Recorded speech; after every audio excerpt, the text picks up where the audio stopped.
Welcome to my colour वाली दुनिया channel. So आज आपण रो पेंटिंग करणार आहोत. So let's start. सो आज आपण फिश अक्वेरियम करणार आहोत. तर त्याकरता आपण काही फिश त्याचे करून घेतलेले आहेत. त्याच्यामध्ये दाखवल्याप्रमाणे गवत, दगड आणि बाकीचे फिशेस आपण कट केलेले आणि असे थोडे पेस्ट करून घेतलेले आहेत. हलकेसे पेस्ट केलेले आहेत. जेणेकरून आपल्याला ते नंतर काढावे लागेल. ओके. आता आपण कलर घेणार आहोत.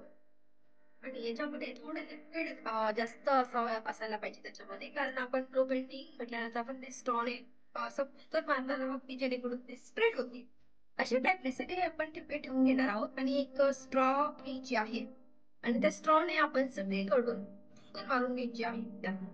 साधारण अशा टाईपने सगळे ते कलर स्प्रेड होतील आणि आपण जे पेस्ट केलेले होते ते सगळे मध्ये काढणार आहोत आणि तिथे आपण काळ्या पेटी किंवा काळ्या कलरचे ब्रशने आपण पेंट करणार आहोत आणि त्यानंतर सगळ्यात खाली जे दगड आहेत त्याला आपण पेंट करणार आहोत. साधारण अशा टाईप मध्ये आपण टिपे टिपेने सगळ्या दगडांना पेंट करणार आहोत. यस, आपलं फायनल पेंटिंग तयार आहे. सो कसं वाटतं तुम्हाला आजचं पेंटिंग? प्लीज लाईक करा, कमेंट करा. थँक्यू.